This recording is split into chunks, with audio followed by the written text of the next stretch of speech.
Shavuot Tov a todos. É com a grande alegria, gratidão. Vocês não têm noção, gente, a emoção que é estar aqui. Trabalho com palestra, mas essa aqui é a primeira e dá aquele calafrio. Mas eu prometo que não vou tomar o tempo. Temos essa palavra aqui, a continuidade dela vai ser lá fora.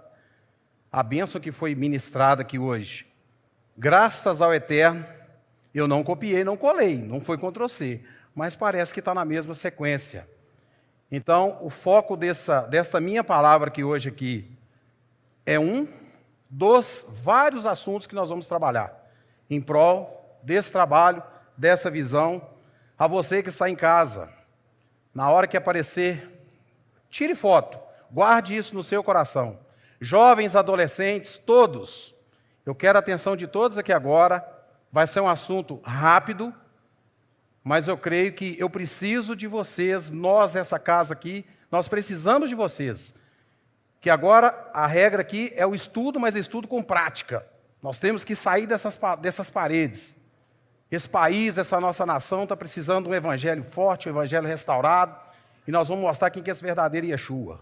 Amém? Então nós vamos iniciar. Qual é o seu chamado, o seu ministério, a sua visão na igreja do primeiro século, mas ensinada por Yeshua, aquele que se fez verbo, e esse verbo verte no madeiro e ele está dentro de nós. O desafio está lançado. O grande desafio da vida de um discípulo de Yeshua, nascido de novo, no contexto da igreja do primeiro século, é continuar a missão deixada por Yeshua. Olha aí agora, bem destacado. Ser um resgatador de vidas para o reino e levar as boas-vindas através do ensino, orientando como andar no caminho, sem se desviar deste caminho, porém, esse caminho nós temos que ter uma base nele, que é um manual do fabricante. Interessante eu usar esse nome manual do fabricante, jovem principalmente.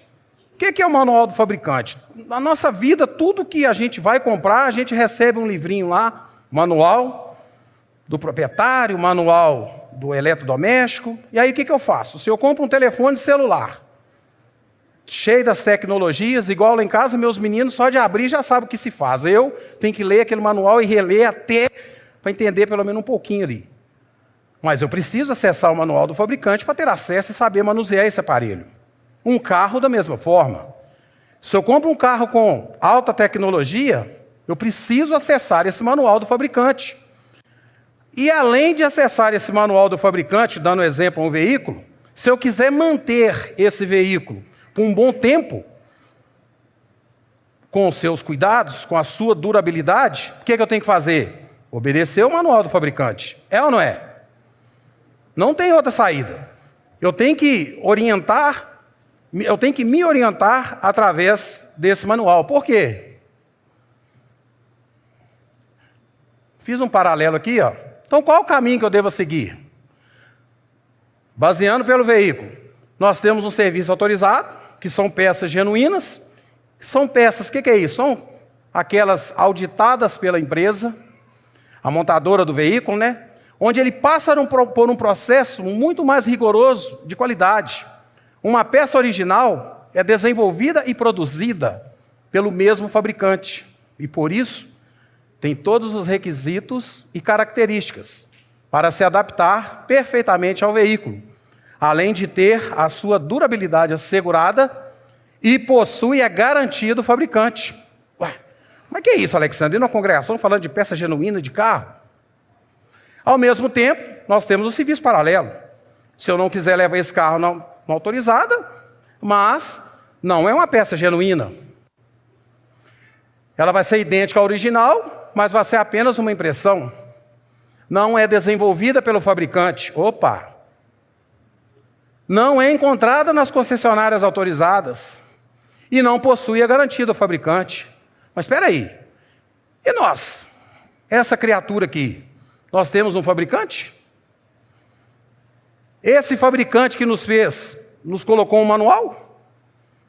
Nós temos um manual? Qual que é o nosso manual do fabricante? Está aqui, ó. Está aqui esse manual, ó, para que possamos desfrutá-lo. O Evangelho agora. Nós temos que verificar se esse Evangelho ele é genuíno ou se a gente está de posse de um Evangelho atual, um Evangelho que não seja genuíno. Porque um Evangelho genuíno, ele possui a autenticidade do Criador. Ele foi escrito pelo próprio Criador e entregue a Moisés. Permanece inalterado, com as mesmas regras nos seus mandamentos, estatutos e ordenanças. Não sofreu interferência humana, revela a identidade do nosso Criador, como a sua terra, seu povo, a sua língua. E ele é focado no ser para ter. Mas nós estamos no século 21, nós temos o Evangelho atual. E na sua maioria, não na sua totalidade, nós temos um Evangelho que ele é adaptado por dogmas e doutrinas humanas sem a autenticidade do Criador. Ensinado como se fosse uma moeda de troca, focado na sua maioria, na prosperidade. Ele é superficial, às vezes massageia o ego, a carne, mas não nos traz uma mudança interior na maioria das vezes. A sua preocupação é em ter a bênção e não sê-la. Mas o foco da minha palavra aqui não é entrar nesse debate. Hoje, nós temos que fazer o quê? Preocupar com o Evangelho pleno. E esse Evangelho pleno, porque o manual do fabricante, se referindo à Torá, a nossa Bíblia, ele é genuíno.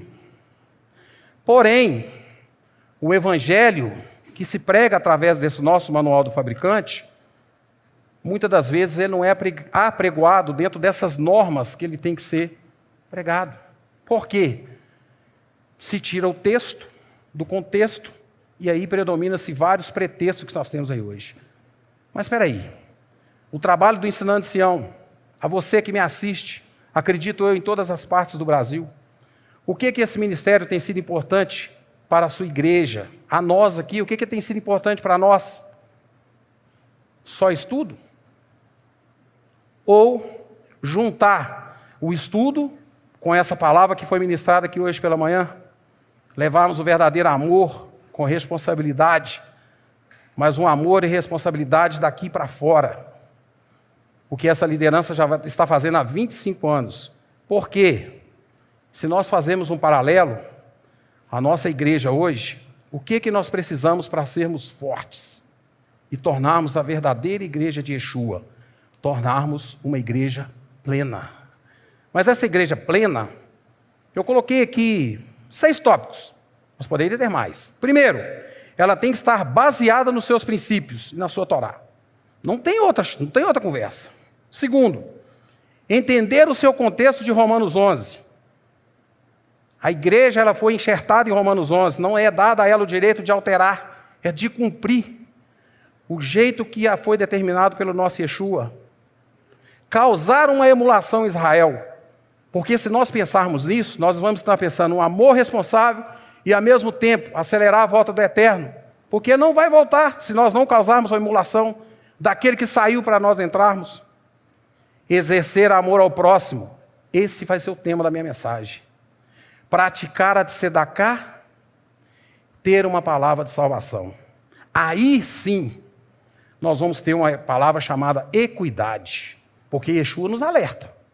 Senhor, em teu nome eu curei, em teu nome eu fiz isso, eu fiz aquilo, eu arrastei ministério, eu arrastei multidões, eu fiz de tzedaká, apartai-vos de mim, porque praticastes iniquidade. Então nós vamos nos preocupar com o quê? Com a equidade. Basta fazer isso aqui. Levar o manual do fabricante com salvação. Posso dar exemplo, graças ao Eterno. Nós temos feito um trabalho numa casa aqui em Belo Horizonte, e essa casa nós temos problema com pessoas de vícios de álcool, vícios de droga. E conversando com o ministério faz uma parte de tzedaká, e nós falei, vamos fazer um trabalho, não um trabalho de pastoreamento, mas um trabalho de levar a palavra. E nessa casa, tudo quanto é tipo de problema. Tornozeleira, envolvido com crime. Ok. Nós chegamos lá, levamos a palavra de salvação, mostramos o caminho, falamos da verdade dessa Torá, praticamos de tzedaká financeira, de tzedaká de amor, mas ao mesmo tempo, nós não ocultamos a verdade. Nós não ocultamos, falamos a verdade. Tanto é que um dos motivos, nós tivemos uma experiência lá, num estudo, vieram me questionar, que na hora que nós fomos falar de Êxodo, mas e o sábado? Foi o exemplo dado a semana passada. Eu falei assim, está na mesma situação. Se o sábado para você não tem importância, então eu vou furtar. Então eu vou adulterar. Então, ou seja, nós levamos o ensino, mostramos o caminho, mostramos a salvação para essas pessoas, mas ao mesmo tempo mostramos a verdade. Não ocultamos, porque não nos foi dado esse direito. E Yeshua não falou isso. Agora eu não entendo por que ocultar várias coisas por causa de doutrinas. Nós temos que parar com isso e se encorajar. E creiam nisso, Deus está fazendo a obra. Pode ter certeza, eu estou aqui, eu cheguei aqui em 2004, louvo ao Eterno por estar aqui hoje levando essa missão que eu visto a camisa. Não tem prazer melhor do que você levar essa visão ajudando a quem necessita, ajudando a nossa igreja, com carinho. Eu vou chegar nesse tópico.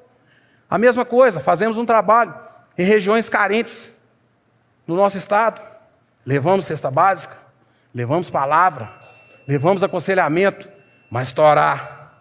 Mostramos também que dessas vidas, tem vidas envolvidas na prostituição, tem vidas envolvidas em relacionamentos errados, crianças nascendo fora do tempo, fora da permissão do Eterno. Não escondemos. Quem quiser é só acompanhar o nosso trabalho. Então, pessoal, baseado, eu quero lançar agora, prepare o cinto. Agora nós vamos fazer um voo rápido. Eu quero lançar um desafio, que é o tema da minha palavra.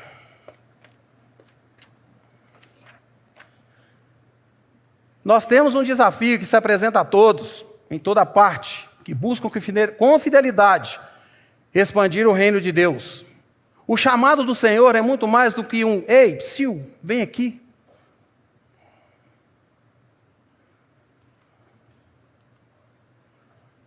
Não basta apenas sermos um mero conhecedor do manual do fabricante e não aplicarmos em nossas vidas. Ou seja, nós temos que fazer esse manual do fabricante entrar no nosso coração.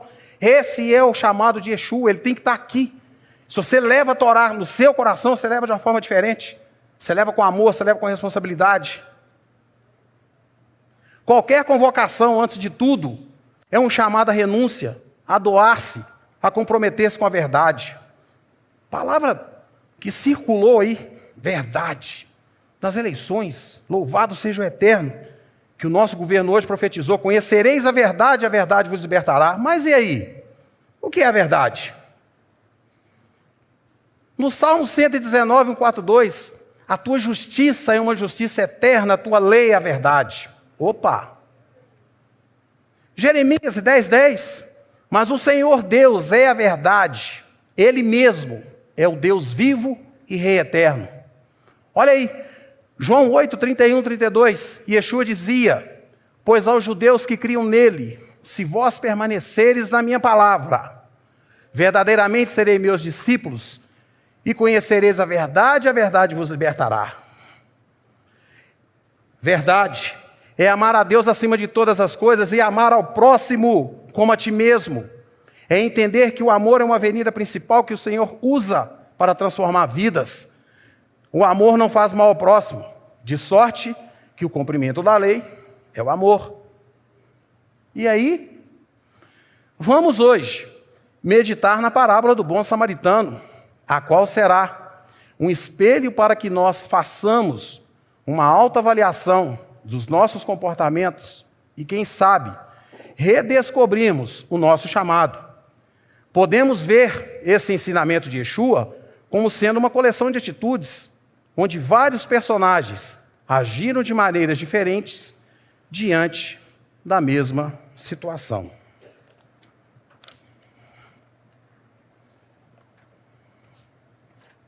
Então vamos lá, para a gente entender o texto. Em Lucas 10, nos seus capítulos de 25 a 37, observe o que um homem ferido representou para cada um deles. E eis que se levantou certo doutor da lei e, para o experimentar, disse: Mestre, que farei para herdar a vida eterna? Perguntou-lhe Yeshua: que está escrito na lei? Como lês tu? Respondeu-lhe: amarás ao Senhor teu Deus de todo o teu coração, de toda a tua alma, de todas as tuas forças, de todo o teu entendimento, e ao teu próximo como a ti mesmo. Tornou-lhe Yeshua: respondeste bem, faz isso e viverás. Ele, porém, querendo justificar-se, perguntou Yeshua: e quem é o meu próximo? Yeshua, prosseguindo, disse: um homem descia de Jerusalém a Jericó e caiu nas mãos de salteadores, os quais os despojaram e, espancando-o, se retiraram, deixando-o meio morto. Casualmente, descia pelo mesmo caminho certo sacerdote e, vendo-o, passou de largo. Mas um samaritano, casualmente, isso. De igual modo também um levita chegou àquele lugar, viu-o e passou de largo. Mas um samaritano chegou de perto dele e, vendo-o, encheu-se de compaixão. E aproximando-se, atou-lhes as feridas, deitando nelas azeite e vinho, e pondo-o sobre a sua cavalgadura, levou-o para uma estalagem e cuidou dele. No dia seguinte, tirou 2 denários, deu ao hospedeiro e disse-lhe: cuida dele, e tudo que gastares a mais, eu te pagarei quando voltar. Qual, pois, destes 3 pareceste ter sido próximo daquele que caiu nas mãos dos salteadores? Respondeu o doutor da lei: aquele que usou de misericórdia para com ele. Disse-lhe, pois, Yeshua: vai-te e faça o mesmo. Então agora nós vamos deslanchar nesse trecho. Para o sacerdote e o levita, um homem ferido foi um tema para discussão. É bem claro no texto que entre o sacerdote, o levita e o ferido não haviam nenhuma ligação, nenhum interesse. Aliás, o interesse do sacerdote e do levita eram eles mesmos. Eles colocaram Yeshua à prova. Não existe compadecimento, dor, nem sequer esperança de algo em favor do homem caído. As suas palavras contradizem suas ações. Isso é um perigo, gente. Preste atenção nisso. As palavras deles, elas contradizem as ações. Suas oratórias não são suas práticas. Conheciam o caminho, sabiam o que fazer. O que vemos é que aquilo que falamos e praticamos pode haver um grande espaço. E é esse o motivo que eu quero encorajar todos nós, para que esse espaço não venha existir sobre nós. Em nome de Yeshua, amém?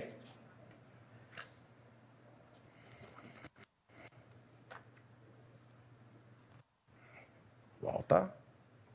Às vezes, nos encontramos da mesma forma.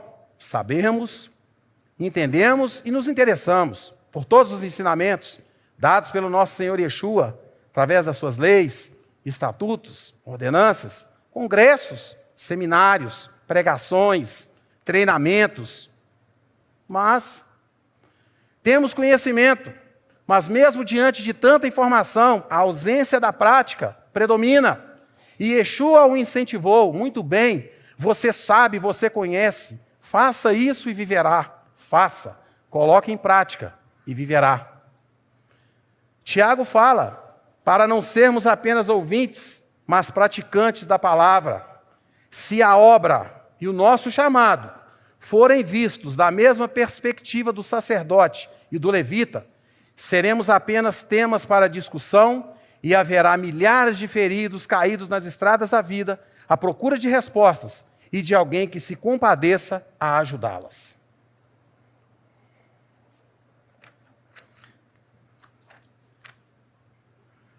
Para os salteadores, o homem ferido era alguém para ser usado e explorado. Os ladrões o exploraram, deixaram-o quase semi-morto. Pensemos um pouco sobre a perspectiva dos ladrões.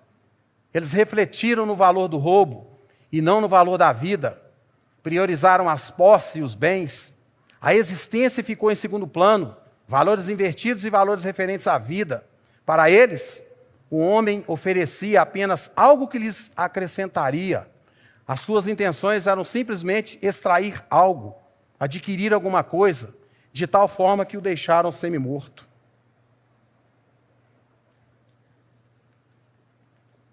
Da mesma forma, o nosso chamado e o nosso ministério não pode ser uma fonte de distração.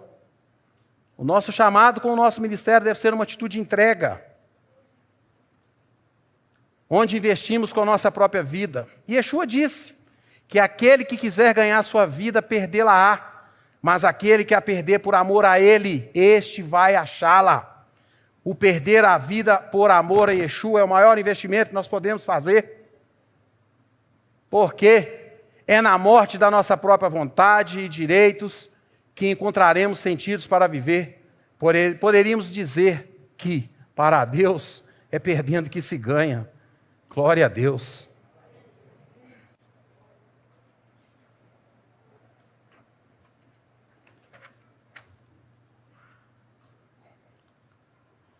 Para o bom samaritano, o ferido foi uma oportunidade para aumentar seu amor, a sua fé e devoção.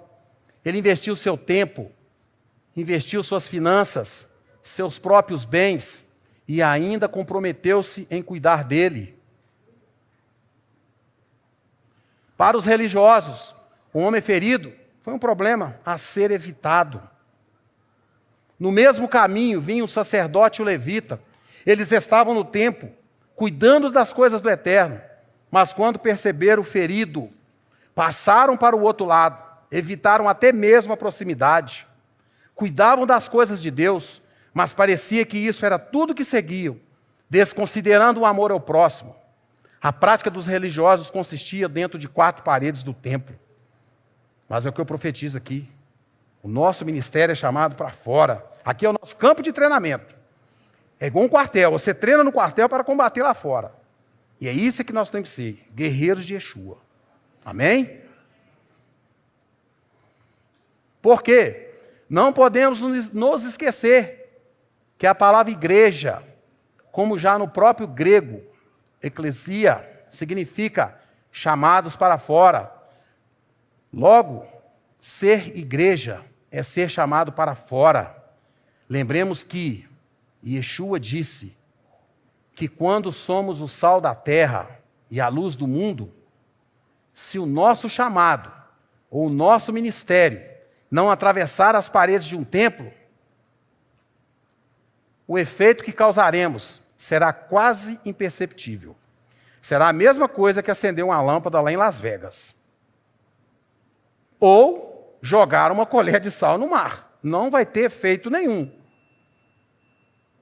Que diferença poderíamos fazer? Que resultados podemos esperar? Com essas atitudes, seremos semelhantes a um médico que coloca uma placa no seu consultório falando que não atende doentes, só vai estar lá para fazer um atestado, ou um dentista que não atende ninguém com dentes cariados. Seria uma incoerência com os títulos que carregamos. Se somos a igreja do Senhor, somos então chamados para fora, a levar a verdadeira mensagem da igreja do primeiro século, com todas as suas tradições. Amém?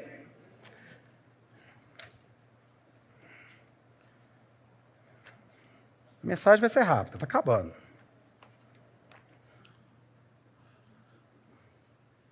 Para o samaritano, o homem ferido era um ser digno de cuidado e amor.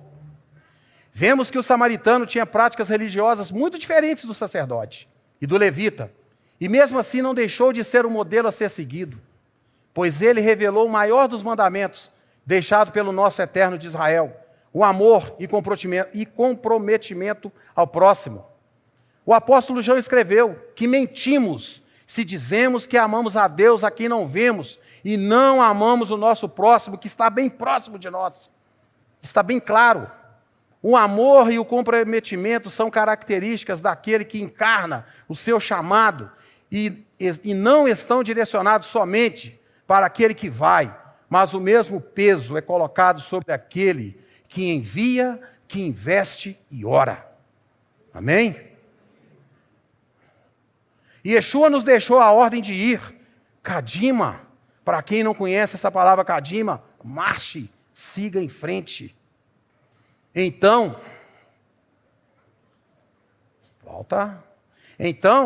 Não podemos esperar que os feridos, os necessitados, venham até nós, mas vamos até eles, procedendo conforme a atitude do bom samaritano. Ministério não é um degrau que se sobe, nem um chamado a mandar, mas um degrau que se desce e um chamado a servir. Mais uma vez, ministério, amém. Ministério não é um degrau que se sobe, nem um chamado a mandar, mas um degrau que se desce, um chamado a servir.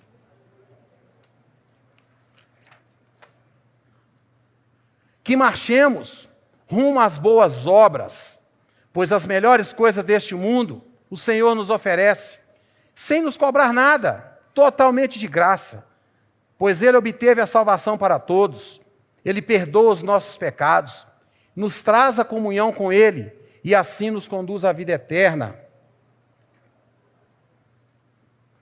Ele nos dá um amor gratuitamente para compartilharmos uns aos outros, nos dá um filho, um amigo, bons rabinos. Ele nos dá uma congregação, bons pastores. Ele nos dá uma congregação com a igreja do primeiro século. O Eterno nos deu a família Ratzion. E você que está em casa, você faz parte dessa família. Vista essa camisa. Cadima. Vamos à frente com essa obra. Nós já temos um bom estudo, nós temos um bom alimento. Peguemos as nossas marchas espirituais e vamos partir, porque o Eterno está esperando isso. Ele é criador de todas as coisas, Ele é soberano. Não é pandemia que vai parar esse país. Ele está só esperando arrependimento, Ele está esperando o nosso clamor, Ele está esperando a gente interceder. Infelizmente, a maioria dessa nação está aí de braço cruzado e brigando com medicina, mas a maior força nossa está aqui, ó. Ele é o nosso fabricante. Não tem nada acima dele. O Eterno nos dá um sol para nos aquecer, uma lua para nos guiar, as estações, afinal, Ele, o nosso Yeshua, nos deu a vida, nos deu a Torá e o seu sangue que verte dentro de nós.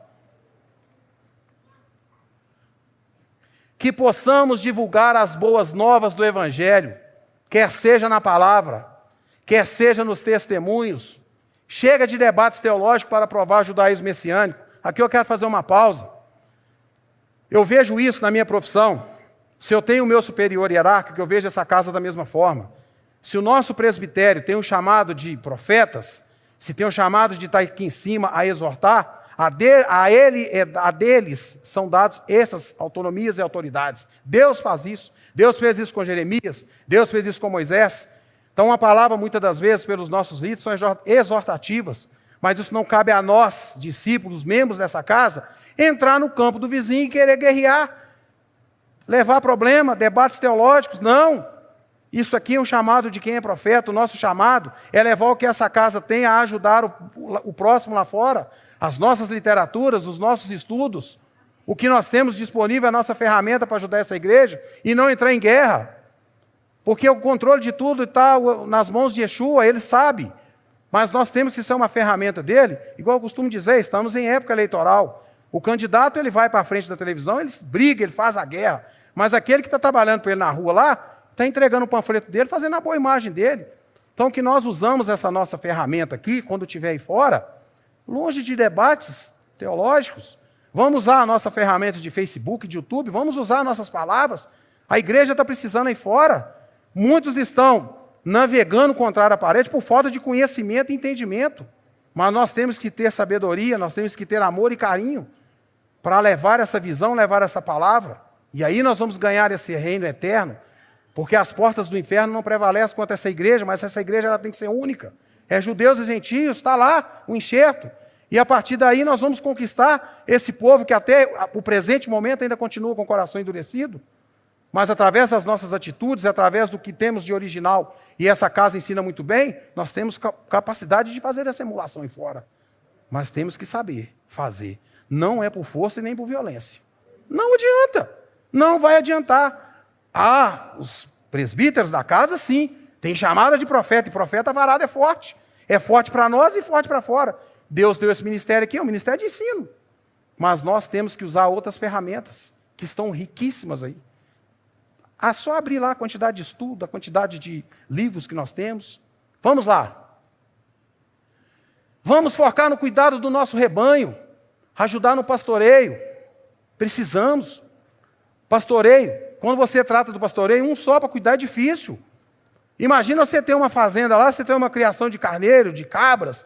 Uma pessoa só cuidando é difícil, mas tem que ter uma que cuida, que leva a ração, que controla a vacina, que olha se tem carrapato, se está gordinha, se está mais magra, se está produzindo, se não está. O reino do eterno é a mesma coisa.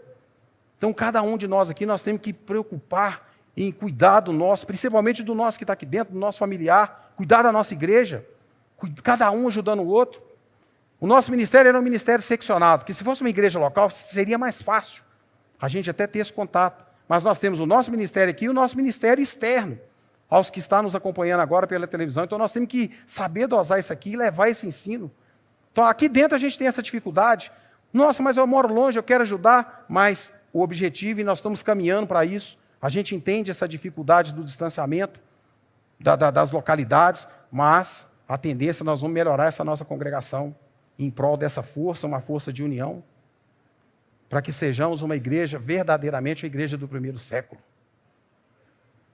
Nós temos que interceder, e aqui amanhã eu encorajo a todos aqui amanhã, às 19 horas, de 19 às 21, justamente por esse período, um período mais curto, que muitos aqui moram longe, mas essas 2 horas aqui fazem a diferença. Eu tenho acompanhado às quintas-feiras, 1h20, 1h40 que nós estamos lá. Vocês não têm noção, gente, o tanto de cura, o tanto que Deus tem está fazendo nessa casa e em prol do nosso país, através da nossa intercessão. Mas nós queremos aumentar mais esse campo de guerra. Então nós queremos trazer isso aqui para a nossa igreja. Então, amanhã, venham. Nós somos responsáveis um pelo outro. E uma mensagem agora para eu, que faço parte do corpo diaconato.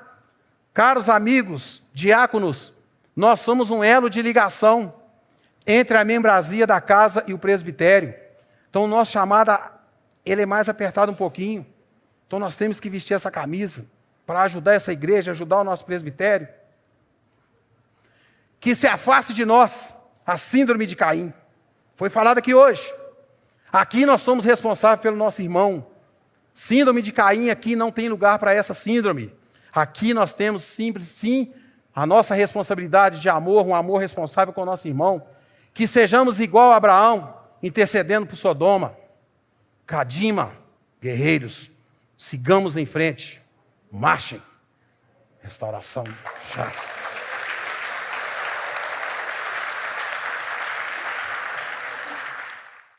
Se você gostou e foi abençoado com esse estudo, inscreva-se em nosso canal do YouTube. Considere também ser um mantenedor do trabalho do Ensinando de Sião no Brasil, Israel e no mundo. Doações e contribuições podem ser feitas através do link na descrição desse vídeo. Um grande abraço e shalom, shalom.